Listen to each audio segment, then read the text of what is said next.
तर प्रचाराच्या तोफा थंडवल्या असताना राज्यामध्ये कुणाची कुणासोबत लढत आहे पाहूयात।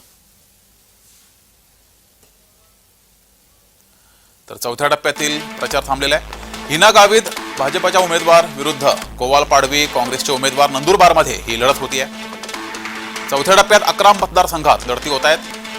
जळगावमध्ये स्मिता वाघ या भाजपच्या उमेदवार तर करण पवार हे शिवसेना उद्धव बाळासाहेब ठाकरे गटाचे उमेदवार जळगावमध्ये ही थेट लढत होती आहे।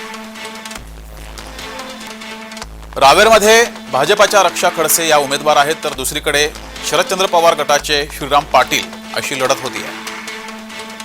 जालन्यामध्ये भाजपचे रावसाहेब दानवे विरुद्ध काँग्रेसचे कल्याण काळे अशी लढत होती आहे। संभाजीनगरमध्ये इम्तियाज जलील विरुद्ध संदीपान भुमरे अशी लढत होती आहे।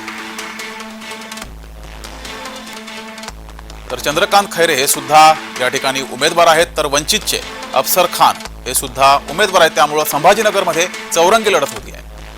मावळमध्ये श्रीरंग बारणे शिवसेनेचे विरुद्ध संजोग वाघेरे अशी लढत होती आहे। पुण्यामध्ये मुरलीधर मोहोळ भाजपचे उमेदवार रवींद्र धंगेकर काँग्रेसचे उमेदवार अशी थेट लढत तर वंचितचे सुद्धा उमेदवार पुण्यामध्ये रिंगणात आहेत। वसंत मोरे हे वंचितचे उमेदवार तर अनिस सुणके हे सुद्धा उमेदवार आहेत। शिरूरमध्ये शिवाजीराव आढळराव पाटील राष्ट्रवादी काँग्रेसचे उमेदवार विरुद्ध शरदचंद्र पवार गटाचे अमोल कोल्हे अशी लढत होती आहे।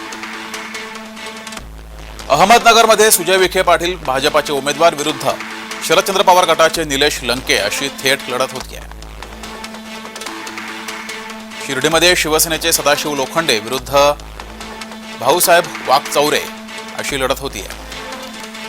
बीडमध्ये भाजपच्या पंकजा मुंडे विरुद्ध बजरंग सोनावणे शरदचंद्र पवार गटाचे उमेदवार अशी लढत होती आहे।